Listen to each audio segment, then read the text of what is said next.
जी good हो गया, ठीक है ठीक है। We have to start from chapter 1, ठीक है।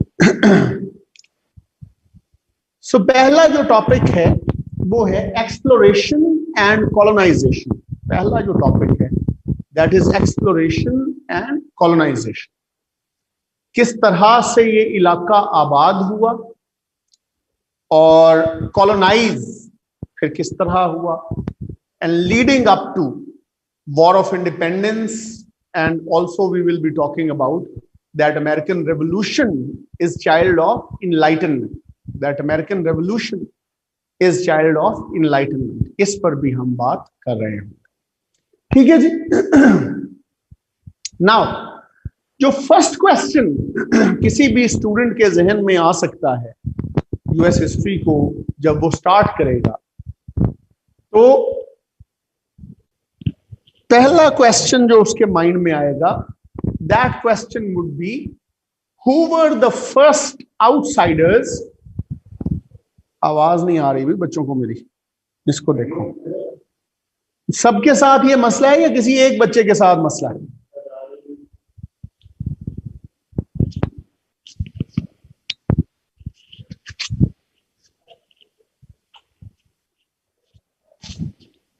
शर्ट पे ये लगेगा नहीं यार, इट्स बैडली डिजाइंड लाइक। चलो अब लग जाएगा, शर्ट नहीं लग रहा, ऐसे लगेगा ये।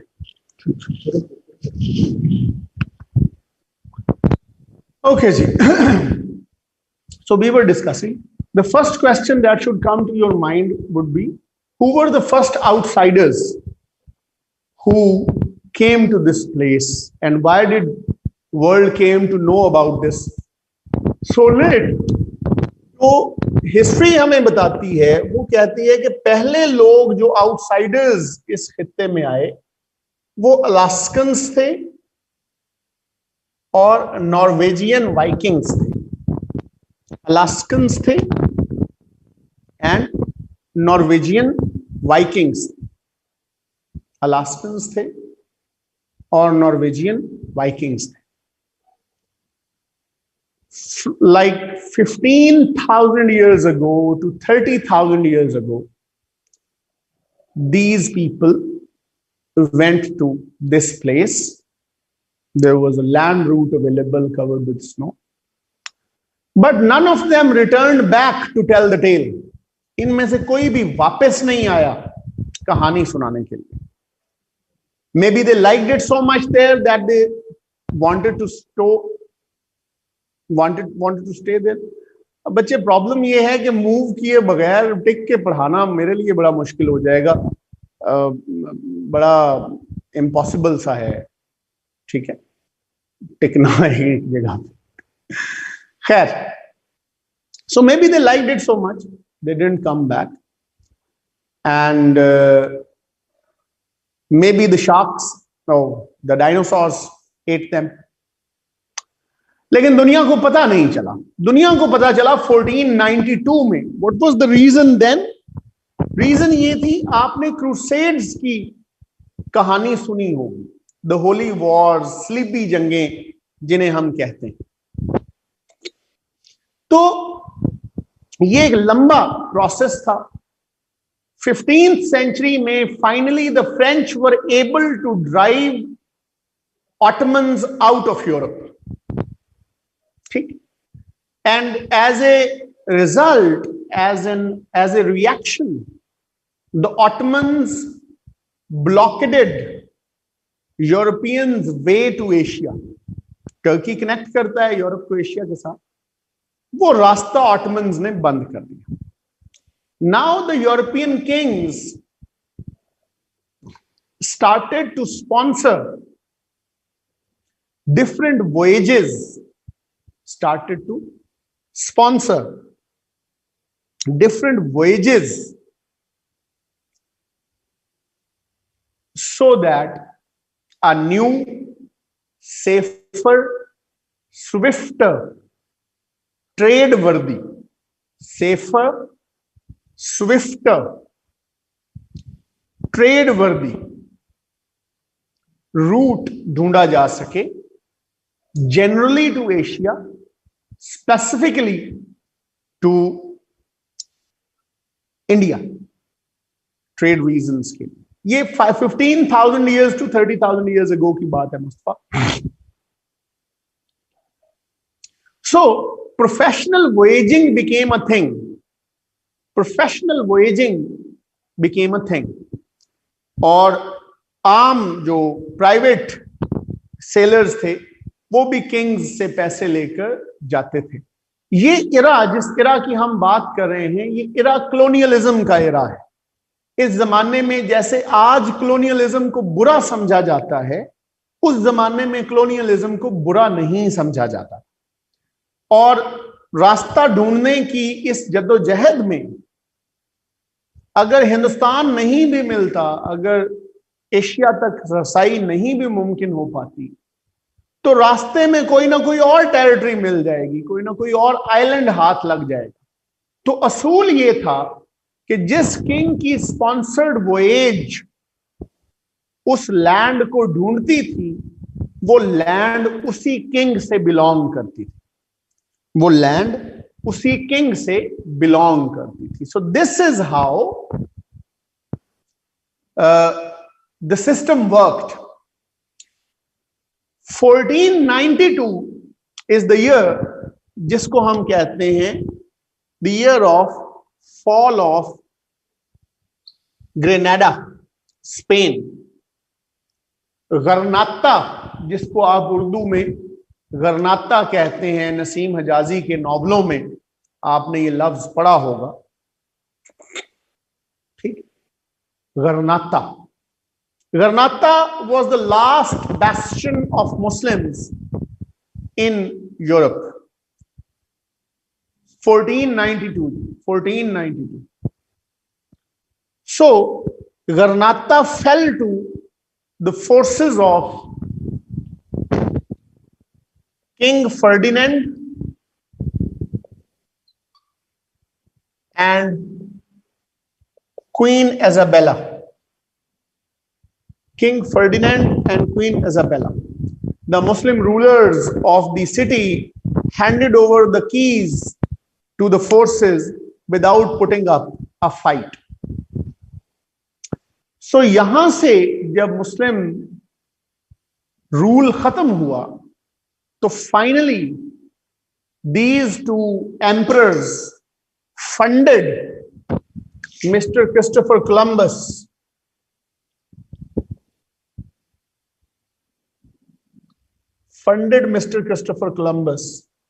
for this voyage that eventually resulted in discovery of America.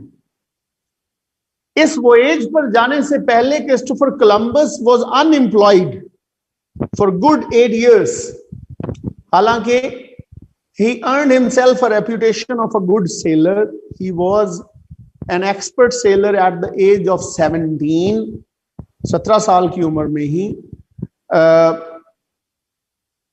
इनकी पैदाइश को अगर हम देखें तो डिफरेंट आपको प्लेसेस मिलेंगी। कुछ हिस्ट्री बुक्स इन्हें इटली में पैदाइश बताती हैं, कुछ हिस्ट्री बुक्स इन्हें स्पेनियर्ड कहती हैं, और अमेरिकन इंसाइक्लोपीडिया अब जो लेटेस्ट है वो कहता है ये पोर्चुगीज थे, बाय बर्थ पोर्चुगीज थे। However, he was brought up in Genoa, Italy. His brother had a bookshop there, जहां इन्होंने कार्टोग्राफी सीखी। कार्टोग्राफी नक्शों के इल्म को कहते हैं, कार्टोग्राफी नक्शों के इल्म को कहा जाता है। Why he stayed unemployed? The reason for being unemployed was his bizarre conditions to go on a voyage. His bizarre conditions to go on a voyage. वो conditions क्या थी? One, that I shall not be responsible for the loss of ship or crew if that happens. Tradition ये था कि captain of the ship जो था वो जिम्मेदार होता था loss of ship and loss of crew के लिए। उसने कहा जी मेरी कोई जिम्मेदारी नहीं। एंड सेकंड जो उसकी इससे भी ज्यादा बिजार शर्त थी वो ये थी that I shall rule over the territories that I shall discover. Conditions of employment Mustafa के ये मेरी शर्तें मानी जाएंगी तो मैं वो एज पर जाऊंगा। उसने कहा जी जिन इलाकों को मैं डिस्कवर करूंगा उन इलाकों पर मुझे हुकूमत करने का मौका दिया जाए। So nobody hired him. So finally king Ferdinand and queen Isabella hired this man. He took off with 3 ships, 3 जहाजों के काफले में ये निकले। जो पेरेंट शिप या मदर शिप है उसका नाम था Santa Maria, Santa Maria, Saint Mary. Translated in English it means Saint Mary. दुनिया में ज्यादातर याक्ट्स या शिप्स का अगर कोई सबसे ज्यादा नाम रखा गया है तो वो ये सांता मरिया। ठीक। सो he made 1492, 1493, 1498, 1502. He made 4 trips to this continent. He made 4 trips to this continent and discovered in the process, discovered Puerto Rico, Costa Rica, Honduras, Jamaica, Saint Lucia, even Brazil. So United states of America बहुत बाद की product है। American continent इन्होंने दरियाफ्त किया, American continent दरियाफ्त किया। ठीक है।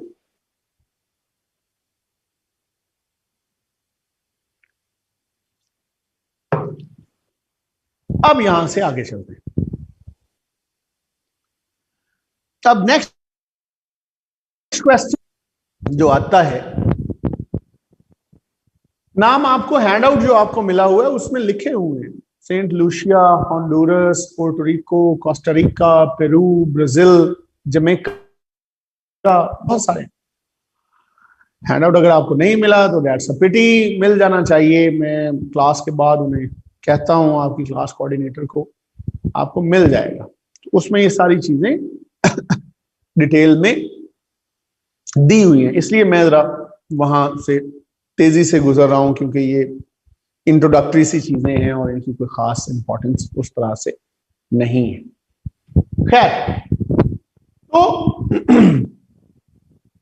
उसके बाद हम यहां से आगे चलते हैं। अब अगला सवाल आता है, जब आप पहुंच गए अमेरिका तो फर्स्ट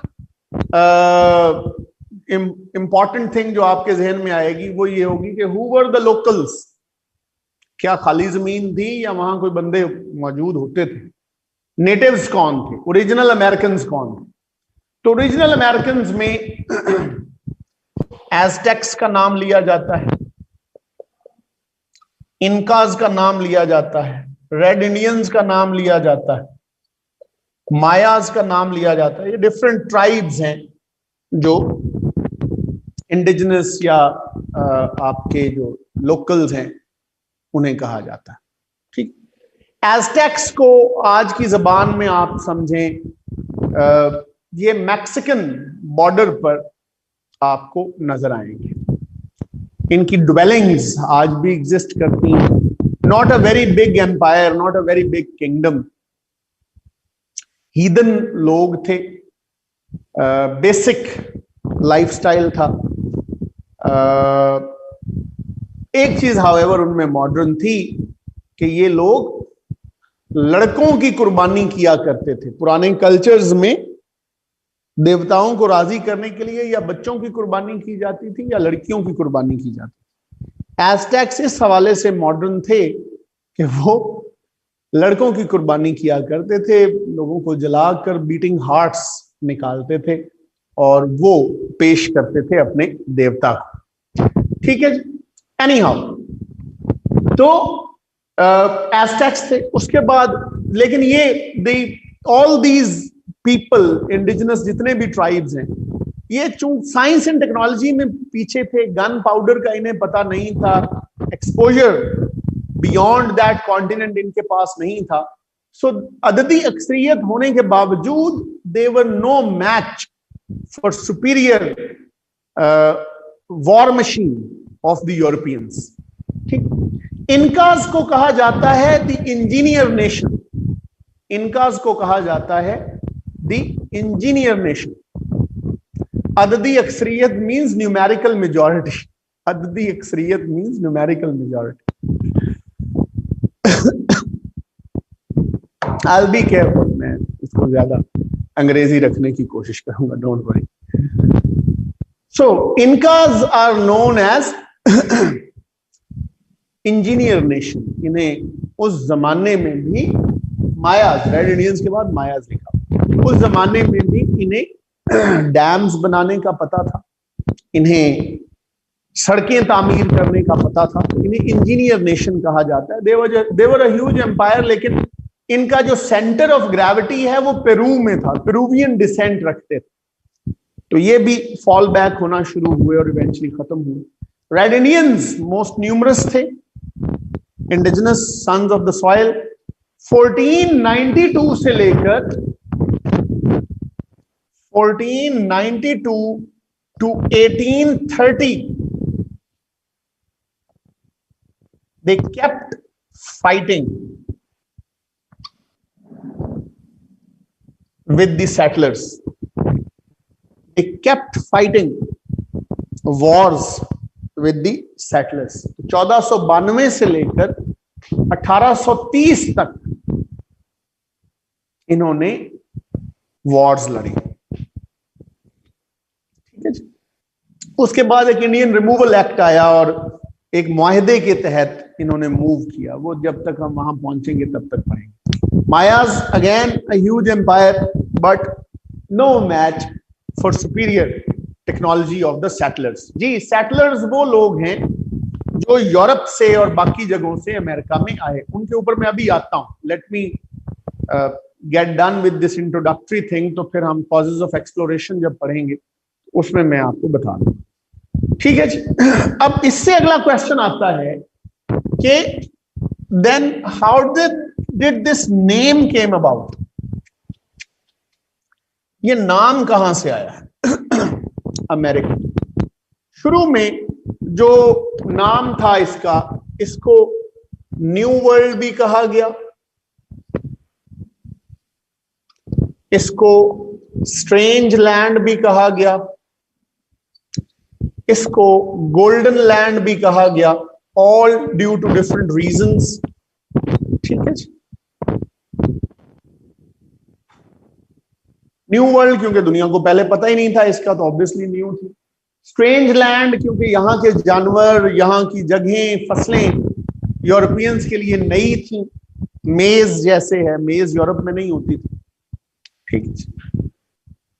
ड्यूरेशन ऑफ फाइट मैंने बताई है जी, 1492 से 1830।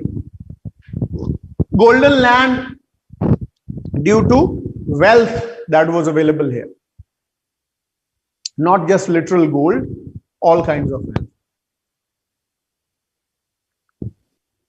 इस ट्राइबल कल्चर को, इसको अंडरस्टैंड करने के लिए केविन कॉस्टनर की एक फिल्म है डांसिंग विद द वुल्व्स, वो देखें। डांसिंग विद द वुल्व्स आपको वैसे भी फैसिनेट करेगी। It one more than 4 Oscars. ठीक है। खैर, वापस आते हैं। तो ये डिफरेंट नाम इसके रखे गए। जो एक्चुअल नाम है जी, डांसिंग विद द वुल्व्स, जो एक्चुअल नाम है ये आया अमेरिगो वेस्पुची नामी एक और इटालियन वॉयेजर के वजह से। अमेरिगो वेस्पूची नामी एक और इटालियन वॉयेजर की वजह से इसका बनाया हुआ मैप 1507 में पब्लिश हुआ इन अ जर्मन बुक, जहां इसको अमेरिगोज लैंड कहा गया।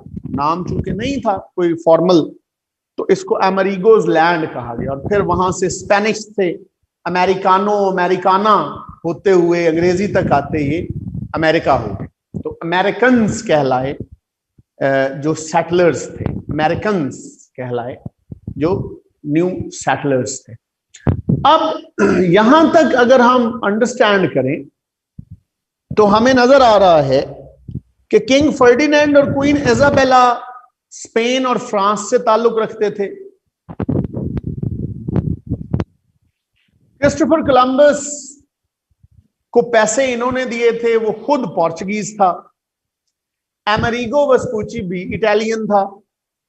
तो ब्रिटिशर्स कब आए? वॉर ऑफ इंडिपेंडेंस तो ब्रिटिशर्स के साथ लड़ी गई। तो ब्रिटिशर्स आए 5 years down the line. Mister John केबोट,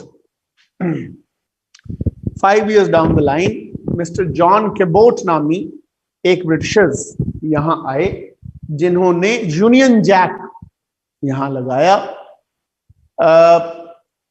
चूंकि ये एक अनएक्सप्लोर्ड कॉन्टिनेंट था, so there was enough land available for everyone. There was enough land available for everyone to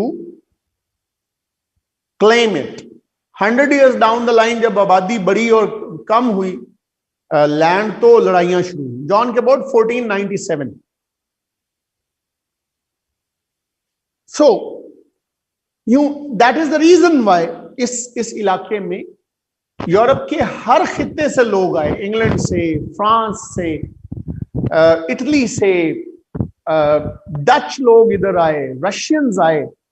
union Jack कहते हैं जी ब्रिटिश फ्लैग को, यूनियन जैक नाम है ब्रिटिश फ्लैग का, ठीक है। तो इतने सारे मुल्कों का इन्फ्लुएंस अमेरिका पर होने की वजह से अमेरिका को mixing bowl and melting pot कहा जाता है। Mixing bowl and melting pot कहा जाता है।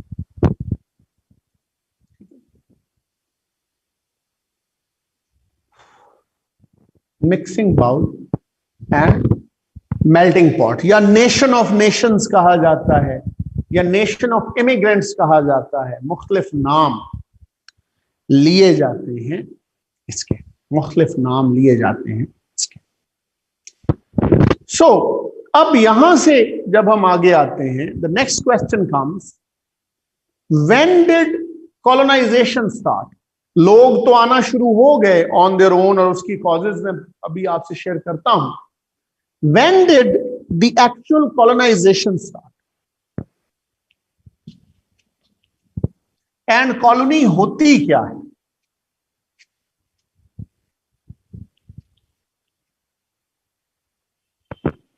Colonies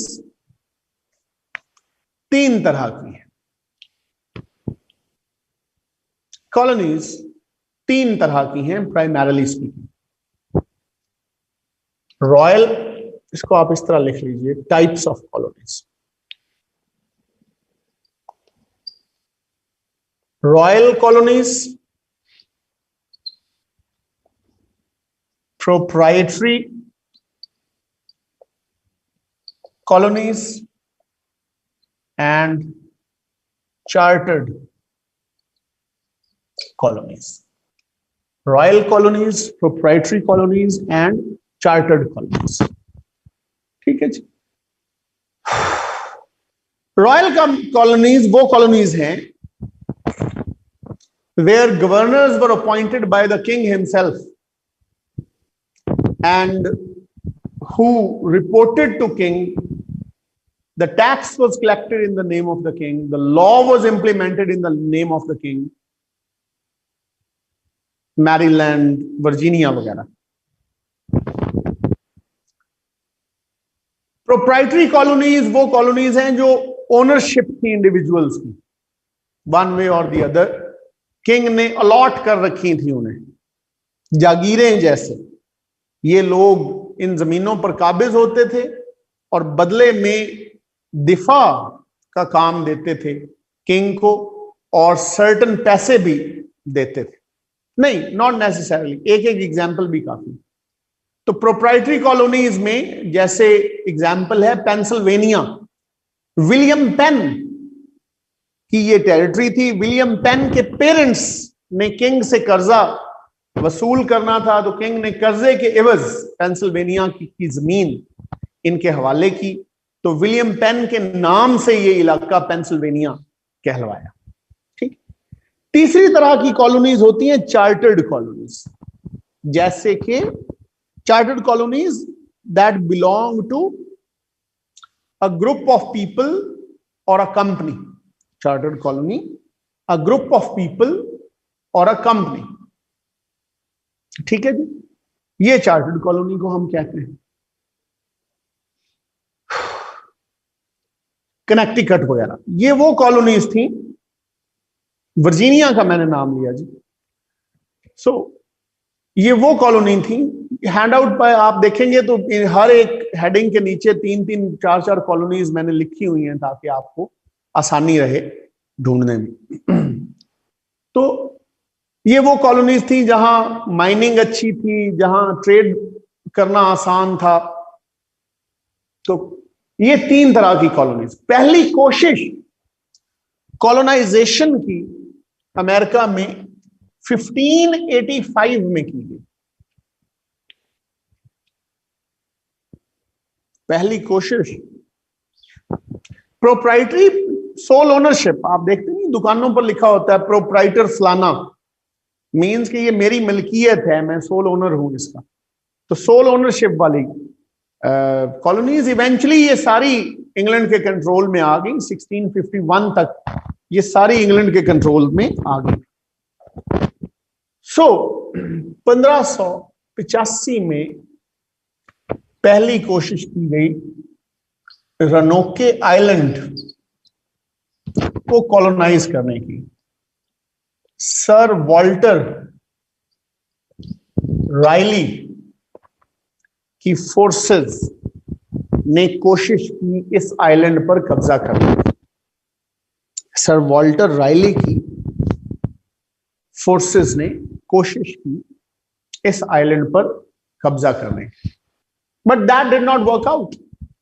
red Indians fought back ferociously and defeated Walter Raleigh's forces. पहली कामयाब अटेम्प्ट कॉलोनाइजेशन की 1607 में हुई। जगह का नाम रखा गया जेम्स टाउन, किंग जेम्स के नाम के। पहली जो सक्सेसफुल कॉलोनी अमेरिका में बनी वो जेम्स टाउन थी। 1607 में वो बनी किंग जेम्स के नाम के ऊपर। इसे जॉन स्मिथ कॉलोनी भी कहते हैं।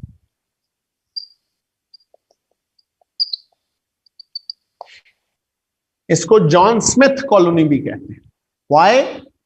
Because John Smith was the person जिसने यहां मार्शी लैंड्स को क्लियर करके एग्रीकल्चर शुरू किया था, और tobacco as a first cash crop उसने इंग्लैंड भिजवाई। ठीक है। नहीं, न्यू वर्ल्ड के अंदर यहां जो ब्रिटिश फर्स्ट कॉलोनी है वो 1607 में ये एस्टैब्लिश की गई थी। ठीक है। सो सोल्जर्स जो लड़ रहे थे वो सोने की उम्मीद पर, माले गनीमत की उम्मीद पर यहां लड़ रहे थे। यहां गोल्ड तो कोई ना मिला। जॉन स्मिथ ने फाइनली डीमोरलाइज सोल्जर्स को एग्रीकल्चर पर लगाया और टबैको काश्त किया और कैश क्रॉप इंग्लैंड को अवेलेबल हुई। यहीं से फिर जब बढ़े इलाके तो इसका नाम पूरी टेरिटरी का वर्जीनिया रखा गया। पहली जो स्टेट बनी वर्जीनिया, इसका नाम रखा गया वर्जिन क्वीन के नाम के ऊपर। क्वीन ऑफ इंग्लैंड जो उस वक्त थी, उन्होंने शादी नहीं की थी, इसलिए उन्हें वर्जिन क्वीन कहा जाता था। इसकी वजह से इसे वर्जीनिया कहा जाता है। ठीक है जी, वर्जीनिया कहा जाता है। अब आते हैं कॉजेज ऑफ एक्सप्लोरेशन के ऊपर। अब आते हैं कॉजेज ऑफ एक्सप्लोरेशन के ऊपर।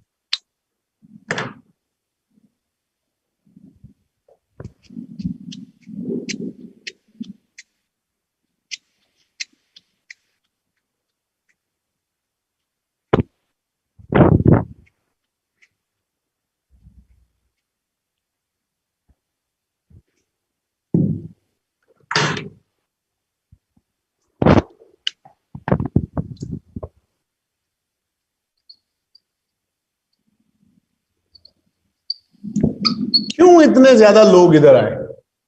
3 G's, God, gold and glory. 3 G's, God, gold and glory. ठीक है, गॉड से मुराद है that at that point of time एक कॉन्सेप्ट आप सारों ने सुना होगा, white man's burden.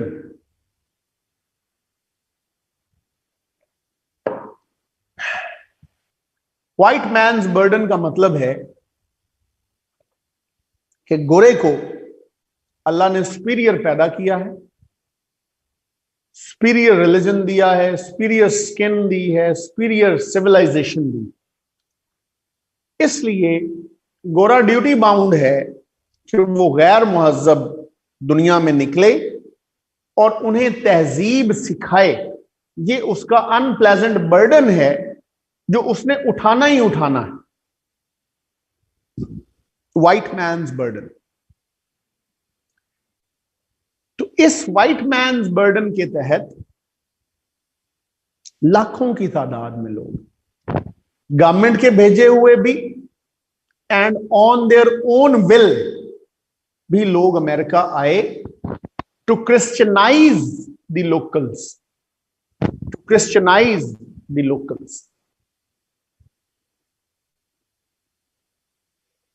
Unlike Judaism, Christianity में प्रीचिंग अलाउड है, तो ये लोग प्रीच करने आए और यहां पर हीदन्स ज्यादा रहते थे। कोई डिवाइन रिलीजन या रेवलेशन बेस्ड रिलीजन एग्जिस्ट नहीं करता था। नेचुरल ऑब्जेक्ट्स को पूजने वाले ज्यादा लोग थे, तो यहां कन्वर्जन आसान होती। हेंस एक वजह तो ये है मजहब का फैलाना। दूसरा है गोल्ड, गोल्ड मीन्स वेल्थ। दूसरा है गोल्ड, गोल्ड मीन्स वेल्थ, दौलत, वेल्थ। सो लिटरल गोल्ड भी और overall wealth, cash crop, sugar, tobacco, cotton, rice, coffee, dye, इन चीजों के लिए भी लोग यहां आए, क्योंकि यूरोप की अपनी जो इकोनॉमी थी वो बहुत खराब थी due to continuous wars. Europe का वेदर इनक्लेमेंट रहता था, बहुत एग्रीकल्चर फ्रेंडली नहीं था। यूरोप में पॉपुलेशन प्रेशर बहुत ज्यादा था, खलकत बहुत ज्यादा थी, इलाका थोड़ा था, और यूरोप में खुराक की कमी भी थी, फूड क्राइसिस भी रहता था, पेट भर खाना कम लोगों को नसीब होता। और चूंकि इकोनॉमी में दमखम नहीं था, स्पेस नहीं थी, so if you are born a laborer, there is a good chance you will die a laborer. If you are born a laborer, there is a good chance you will die a laborer. तो लोग अमीर होने की ख्वाहिश लेकर, economic respite की ख्वाहिश लेकर अमेरिका की तरफ भागते थे। व्हाइट मैन्स बर्डन सिर्फ रिलीजियस टर्म नहीं है, it's a political concept, political and social concept as well. तो लोग इधर आते थे कि चलें यहां स्लेवरी अलाउड है, यहां लैंड मुफ्त अवेलेबल है या थ्रो अवे प्राइस पर अवेलेबल है। तो 10 साल डाउन द लाइन या 20 साल डाउन द लाइन, या हम ना सही हमारे बच्चे एटलीस्ट अमीर हो जाएंगे। तो wealth, gold was also one of the reasons. Then comes glory, izzat, honor, shan, shaukat. Like I said, जिस जमाने की मैं बात कर रहा हूं, इस जमाने में colonialism गलत नहीं समझा जाता। सही कह रहे हैं आप। इस जमाने में colonialism was a mark of respect and honor for the kings. इस जमाने में colonialism was a mark of respect and honor for the kings. इसलिए kings used to send more and more people, more and more troops, more and more cavalry to take over as much land as possible. To take over as much land as possible. क्योंकि जिस बादशाह के नीचे जितना ज्यादा इलाका होता था, उसका रोबो दबदबा, उसका ऑनर, उसकी इज्जत उतनी ही ज्यादा होती थी। तो God, gold and glory. Then comes जी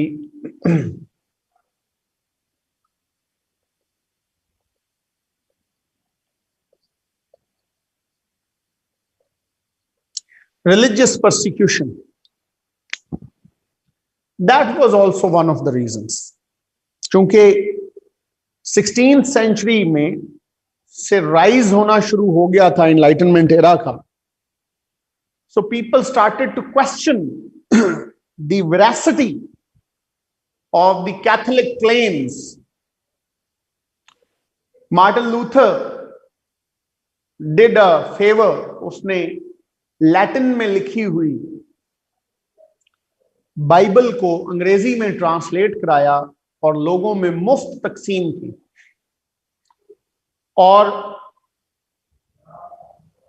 बहुत सारे झूठ, 95 टू बी एग्जैक्ट, उसने निकाले बाइबल में से, जो pops and priests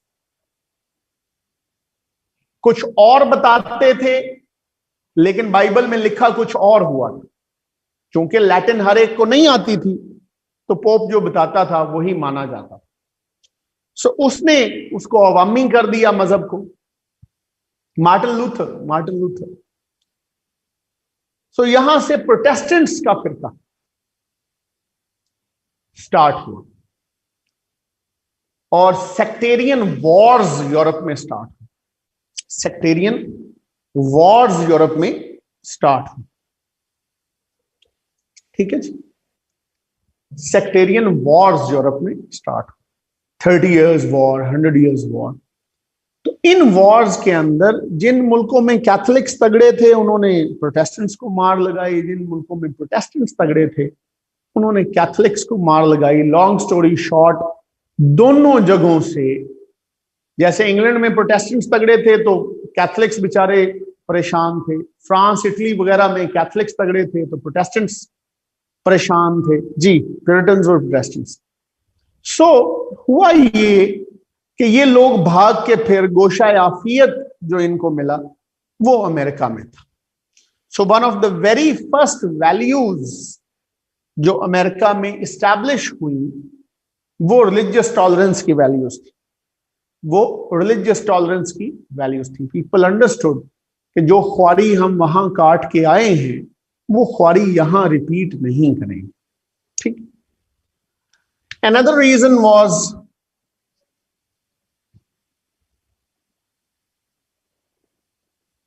improvement in seafaring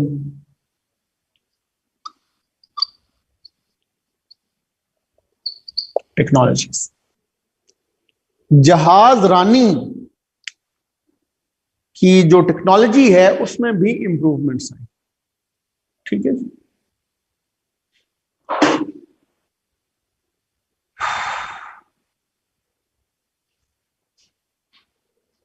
नहीं अली, आप जब मैं वाइंड अप करता हूं क्लास को तो तब आप ये सवाल कोट कीजिएगा, I'll answer you।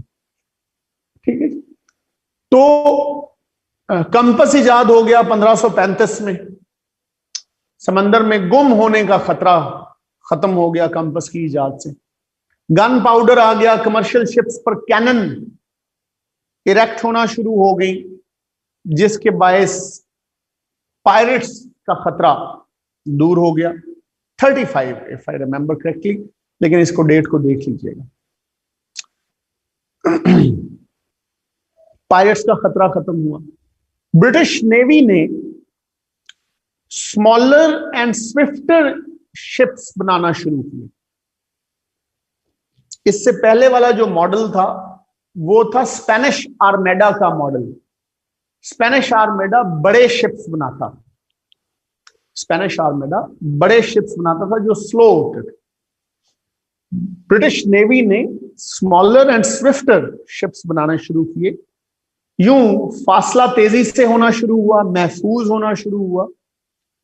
यह भी एक वजह है कि फ्रीक्वेंटली लोगों ने आना जाना शुरू किया। Harsh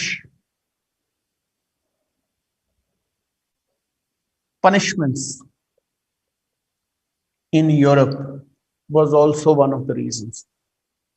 Harsh punishments in Europe was also one of the reasons.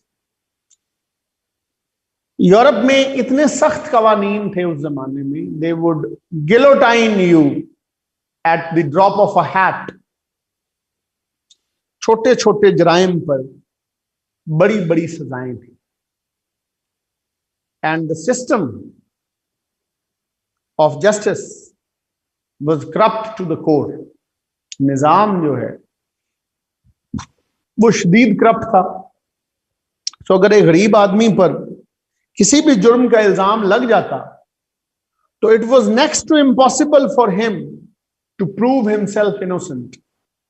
It was next to impossible for him to prove himself innocent. सो वो फिर लोग क्या करते थे, वो गरीब लोग छुप छुपा कर अमेरिका जाने वाले जहाजों में बैठ जाते। रास्ते में ऑब्वियसली उनका पता लग जाता था, तो शिप की जो इंतजामिया है, क्रू, वो इन्हें अमेरिका जाकर बेच देता। इनिशियल स्लेवरी यहां से शुरू हुई। इसको कहते हैं इंडेंचर्ड सर्विट्यूड। इंडेंचर्ड सर्विट्यूड, बेगारी, बेगारी जिसे हम कहते हैं। जैसे भट्टा मजदूरों पर नहीं पैसे चढ़ाकर मजदूरी कराई जाती, तो यहां भी यही किया जाता था। ठीक है जी।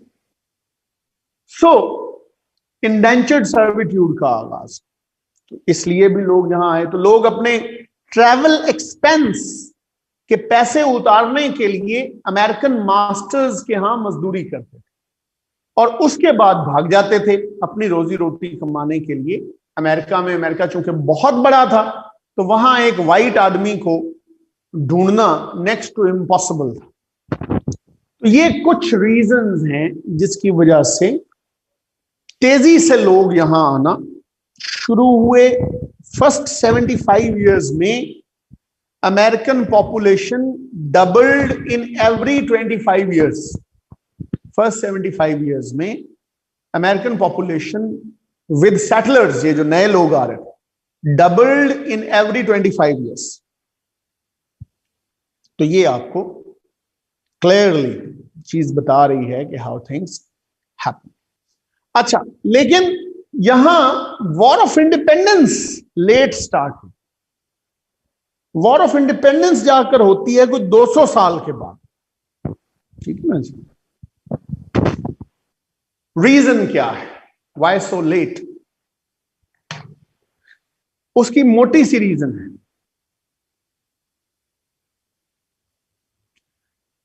अमेरिका, यूएसए अलग से डिस्कवर नहीं हुआ बच्चे, डिस्कवर अमेरिका एक ही दफा हुआ, उसके ऊपर यूएसए बना। ठीक है, डिस्कवर अमेरिका एक ही दफा हुआ है, वहीं यूएसए बाद में इमर्ज हुआ है। तो इस पर हम बात करेंगे, इमर्ज करके दिखाएंगे यूएसए को। ठीक है, yes. So why this late? Late because यहां पर the coloniser and the colony were similar. ठीक है,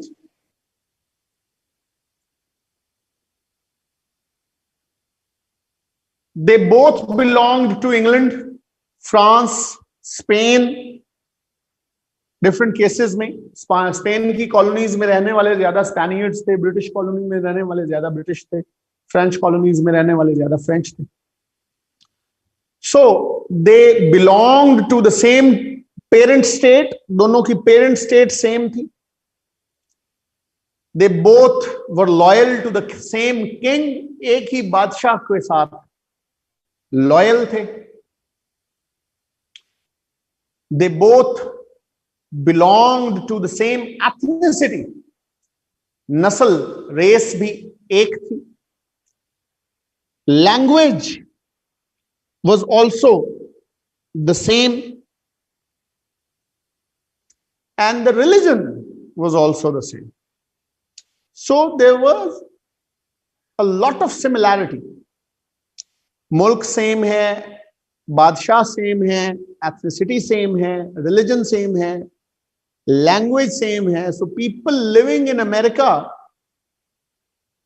colonizers and the colonies, people of the colonies, the colonized, colonizers and the colonized.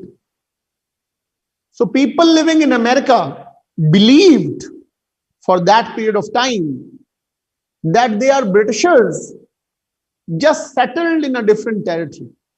They are French, just settled in a different territory. They are Spanish, just settled in a different territory. ये तो फिर many years down the line दो तीन चीजें simultaneously हुई. एक, हम 13 रियासतों की बात करते हैं, हम 13 रियासतों की, Ali it's neither of them. ठीक है, सो हम 13 रियासतों की बात करते हैं जिसमें दो तीन चीजें साइमल्टेनियसली हुई. एक economic exploitation of the masses. The Britishers passed exploitative laws and made exploitative and discriminatory policies that they wanted to kill the golden goose at once. एक वजह तो ये. दूसरी वजह है जो यहां साद ने हमसे शेयर की कि वो जो फर्स्ट कपल ऑफ जनरेशन थी जो अपने आप को यूरोपियंस कहते थे और अपने आप को सेटलर्स कहते थे, वो फेज आउट हो गई. 100 years down the line अब फोर्थ जनरेशन थी, फिफ्थ जनरेशन थी, who were born and brought up in America, and they were Americans for all practical purposes. They could not affiliate with the king they never saw. They could not affiliate with the country they have never been to. So for all practical purposes, America was their country. For all practical purposes, they felt patriotism towards America and not any foreign land जिसके बारे में उन्हें बताया जाता. So इन लोगों ने, ये ज़हनी तौर पर आजाद लोग थे, पेट्रियोटिक थे, और इनके यहां ज्यादा इंडिपेंडेंस का थॉट प्रोसेस था. उसके पीछे एक इनलाइटनमेंट की पूरी मूवमेंट है, उस पर भी मैं अभी बात करता हूं. सो यहां से फिर फाइनली अमेरिकन ने इंडिपेंडेंस के लिए बोलना शुरू किया. सो 1607 से 1775 तक का जो इरा है, अमेरिकन इसको अमेरिकन रेवोल्यूशन का नाम देते हैं. 1607 to 1775 is the American Revolution. 1775 to 1783 is the actual war. जो असल लड़ाई है वो इन सालों में लड़ी गई. ठीक है. असल लड़ाई है जो इन सालों में लड़ी। तो अमेरिकन रेवोल्यूशन को वो कहते हैं कि अमेरिकन रेवोल्यूशन वो इरा है when Americans mentally started thinking against colonisers, when Americans stood against discriminatory laws, boycotted exploitative policies। और ये कैसे मुमकिन हुआ? ये मुमकिन हुआ इनलाइटनमेंट के इरा की वजह से।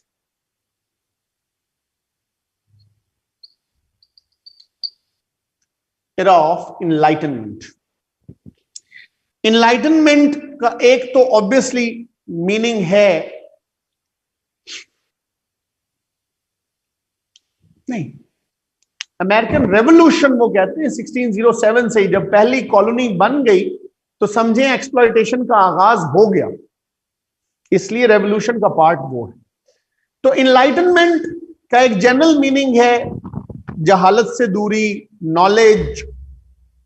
इसको इक्वेट रेनेसांस से भी किया जाता है, which means rebirth of knowledge, rebirth of science, rationality, division between politics and religion।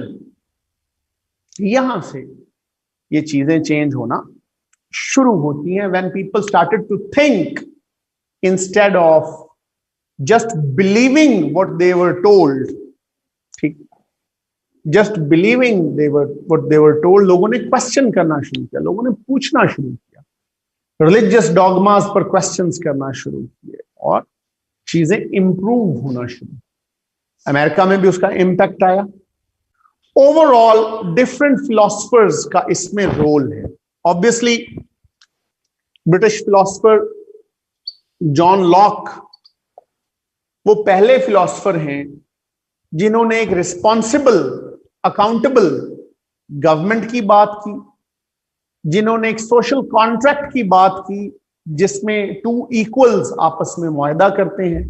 Thomas Hobbes का जो कॉन्ट्रैक्ट है उसको निगेट किया, जो ज्यादा वायलेंट था। ठीक है, इसने सबसे पहले कहा कि भाई आपने प्रोटेक्शन ऑफ द स्टेट भी करनी है, सिंपैथी भी लेनी है, और इसने सबसे पहले बताया that government must in some way be accountable and responsible to those whom it governs। इसने ड्यूटीज ऑफ गवर्नमेंट पर बात की। इसने कहा जी a government must protect life, liberty and property of all humans, of all humans। ठीक है, आप इसकी फिलॉसफी को पढ़ाया होगा। मेन फीचर यही है, man ought not disturb another man's life, property, liberty and person। इसे डिस्टर्ब ना करें। और गवर्नमेंट जो है वो must be in some way be accountable to those whom it governs। तो यूं वेलफेयर स्टेट का मॉडल उभरा, लेसर गवर्नमेंट का मॉडल उभरा, more rule of law, more human rights, more liberties पर बात होना शुरू हुई। लॉक के बाद रोसो की बारी आती है। रोसो भी फ्रेंच फिलोसफर्स थे जिन्होंने जनरल विल की बात की कि हुकूमत कोई फर्द नहीं करता बल्कि हुकूमत अवाम की कलेक्टिव विल करती है। अवाम ही हुक्मरान है जब वो कानून साजी करवा रही होती है, सिटीजन है, और अवाम ही सब्जेक्ट है जब वो कानून पर अमल कर रही होती है। जॉन जॉक रोसो, तो इन्होंने भी जनरल विल के जरिए लोगों को सिखाया कि आप मैटर करते हो, इंडिविजुअल मैटर करता है, जनरल विल मैटर करती है। डिवाइन राइट टू रूल पर डेंट पढ़ना शुरू हुआ, डिवाइन राइट टू रूल पर डेंट पढ़ना शुरू हुआ। उसके बाद मॉन्टेस्क,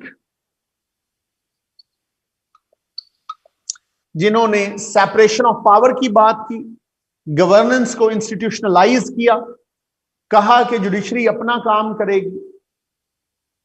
एग्जेक्टिव अपना काम करेगी, लेजिस्लेचर अपना काम करेगी, और ये सारे इदारे अपने अपने बुनियादी जुरिस्डिक्शन में आजाद होंगे, बुनियादी जुरिस्डिक्शन में आजाद होंगे। सो वो इंडिविजुअल रूलर जिसको इंडिस्पेंसिबल समझा जाता था, वो इन फिलोसफर्स ने उसकी इंडिस्पेंसिबिलिटी को खत्म किया। ठीक, मॉन्टेस्क ने क्लासिफिकेशन ऑफ स्टेट पर भी बात की। मॉन्टेस्क ने कहा प्रोटेस्टेंट्स को डेमोक्रेसी के नीचे रहना चाहिए। मॉन्टेस्क ने कहा बड़ी रियासतें फेडरल फॉर्म ऑफ गवर्नमेंट के तहत ज्यादा बेहतर चल सकती।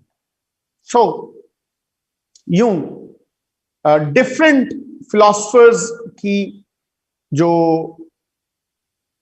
थिंकिंग है वो इमर्ज हुई और यूरोप से अमेरिकन के माइंडसेट के ऊपर आई। America was more settled for newer thoughts. बड़ा मुल्क था, एक्सपेंडेड टेरिटरी थी, लोग अपने व्यूज रख सकते थे, सोच सकते थे। इसके बाद बारी आती है हमारे थॉमस पेन की। थॉमस पेन ने 1775 में कॉमन सेंस नाम का एक किताबचा 106 पेजेस पर मुश्तमिल एक छोटी सी किताब लिखी, कॉमन सेंस, जिसकी 5 लाख से ज्यादा कॉपियां एक साल में बिक गई। कॉमन सेंस में थॉमस हॉब्स ने किंगशिप को, मोनार्की को एक अनमीनिंग इंस्टीट्यूशन कहा। मोनार्की को वो कहते हैं इट्स एन अनमीनिंग इंस्टीट्यूशन। ठीक है, अनमीनिंग इंस्टीट्यूशन मतलब क्या है इसका? मतलब इसका है ये एक लायानी इदारा है, लायानी इदारा है जिसका कोई मतलब ही नहीं। And he wrote in that Common Sense, he said it is disgraceful for today's man, it is disgraceful in this day and age for man to be governed by another man. आज के दौर में ये बेइज्जती की बात है कि इंसानों पर कोई और इंसान हुकूमत करे। Societies must be governed by a system. Societies must be governed by a system, representative system. And that system must have the backing of those whom it governs. उस निजाम के पीछे बैकिंग, लेजिटिमेसी उन लोगों की होनी चाहिए जिन्हें ये गवर्न करता है। तो इसने भी लोगों को ज़हनी तौर पर आजाद किया, लोगों को सोचने पर मजबूर किया। And one of the reasons why Americans did not choose monarchy, they chose presidential form of government. उसके बाद बेंजामिन फ्रैंकलिन का नाम आता है।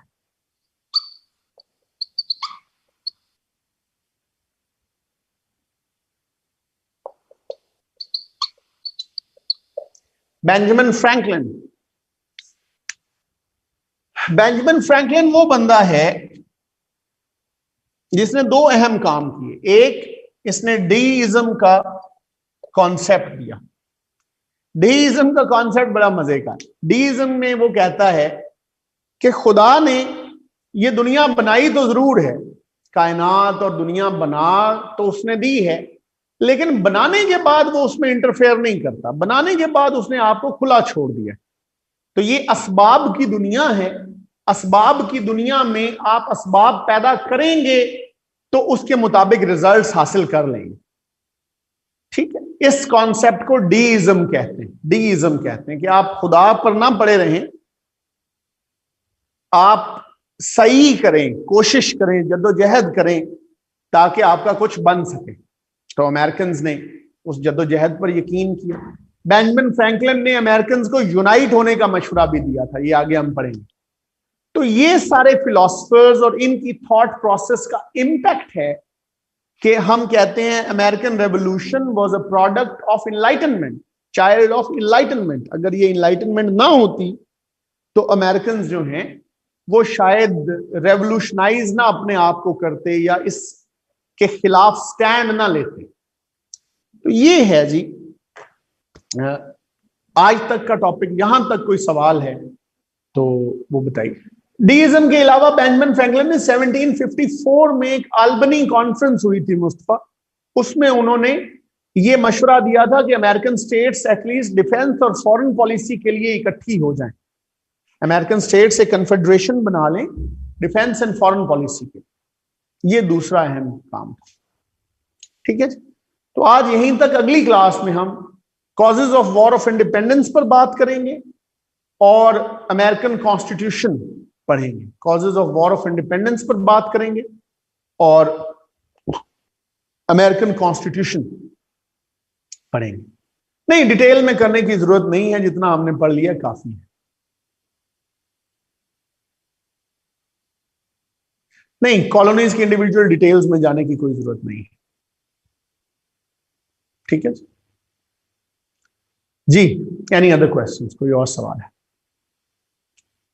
नहीं, हैंडआउट्स डिफरेंट सोर्सेस से हैं। जहां तक बुक का ताल्लुक है तो आई वुड अगेन रिक्वेस्ट कि आप वो बुक लें जो जिसमें रिवाइज्ड एंड अपडेटेड एडिशन जिसमें लिखा हुआ है। ठीक है,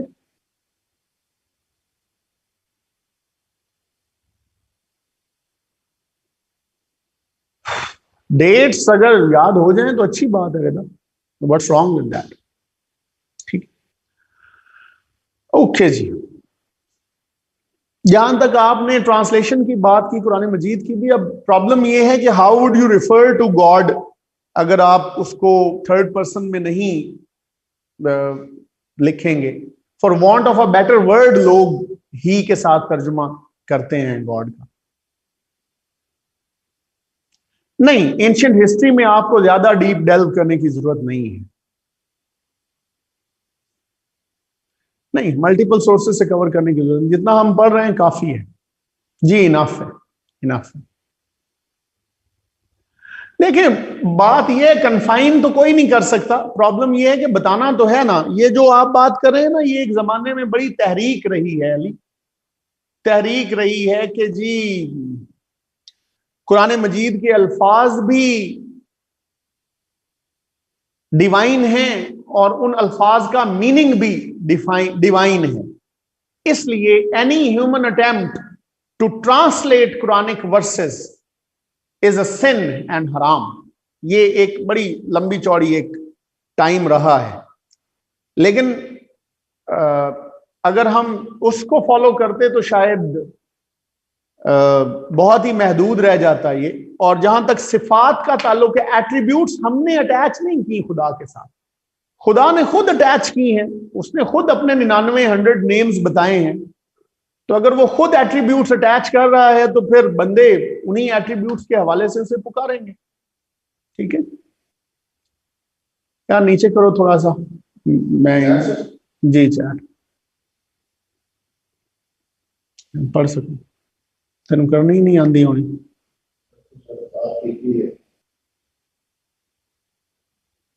जी, पॉइंट्स लिखे हुए हैं बुक के अंदर सारे।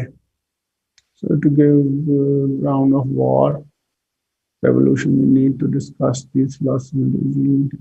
नहीं, इंडिविजुअली डिस्कस करें, एक एक पैरा दें इन फिलोसफर्स को। अगर war is American revolution is child of enlightenment की बात आती है तो फिर आप इनको एक एक पैरा देंगे। Quite a few. Spain had them, French had them, the Dutch had them, even Russia had influence, England had them. तो उस वक्त की जितनी कॉलोनियल पावर्स थी सबके पास थी कॉलोनीज वहां। जी, पास पेपर्स आफ्टर 2016 ऑनवर्ड्स जो है वो देखें आप, काफी है। उमैर खान की किताब को देख लें बेटे, अगर वो आपका सिलेबस पूरा कवर करती है। आई हाईली डाउट दैट, लेकिन अगर आपके दिल को लगती है सिलेबस को पूरा करती है तो आई डोंट माइंड। जी श्योर, आप सारों ने पढ़ ही लिया। हसान क्या कह रहे हैं आपसे, तो आई वोंट माइंड अगर आप पब्लिकली भी क्वेश्चंस कर लें तो I don't have an issue with that. Yes, independence era, yes. कल वाले अभी आधा टॉपिक जो हमारा है वो इंडिपेंडेंस एरा से हो, उसके बाद फिर कॉन्स्टिट्यूशन स्टार्ट हो जाएगा।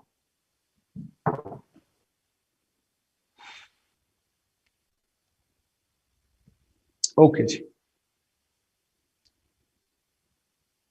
हैंडआउट्स का मैं उन्हें कह देता हूं जी।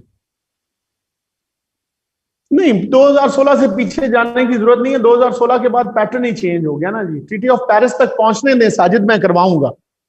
ट्रीटी ऑफ पेरिस तो 1763 में हुई थी ना, 1763 तक तो अभी हम पहुंचे ही नहीं।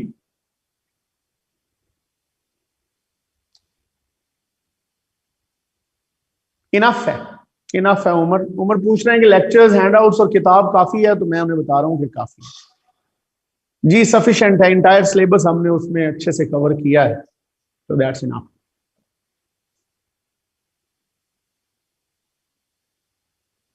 ओके जी, if there are no more questions will call it a day.